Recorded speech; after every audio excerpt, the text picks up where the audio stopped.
Changing the starter on a 1998 Jeep Grand Cherokee with a 5.2 liter in here. Here's the new one here. That's the part number for anyone who's interested. That's the old one there. The vehicle doesn't want to try and start, so we're going to target the starter here, change that, see if we can get this thing to start. Real easy job. All you need is a 5/8 for the 2 bolts that install the starter on there, and then you need a 1/2 inch and a 5/16 for our 2 electrical connections here.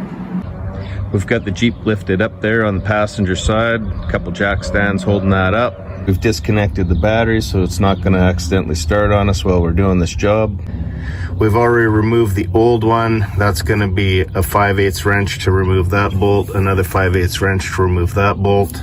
Our electrical connector here, that's going to be a 1/2 inch wrench on this one, going to be 5/16 on this one. We can clean this up with a wire wheel if we want to try and clean that up a little better.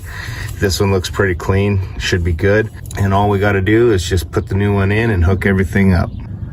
This bottom one's going to have that metal little bracket, and then that's going to hold your transmission lines.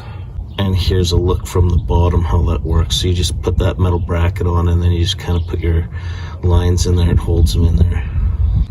Here's the finished installation here. We've got that metal little bracket on the bottom. That's going to hold some transmission lines.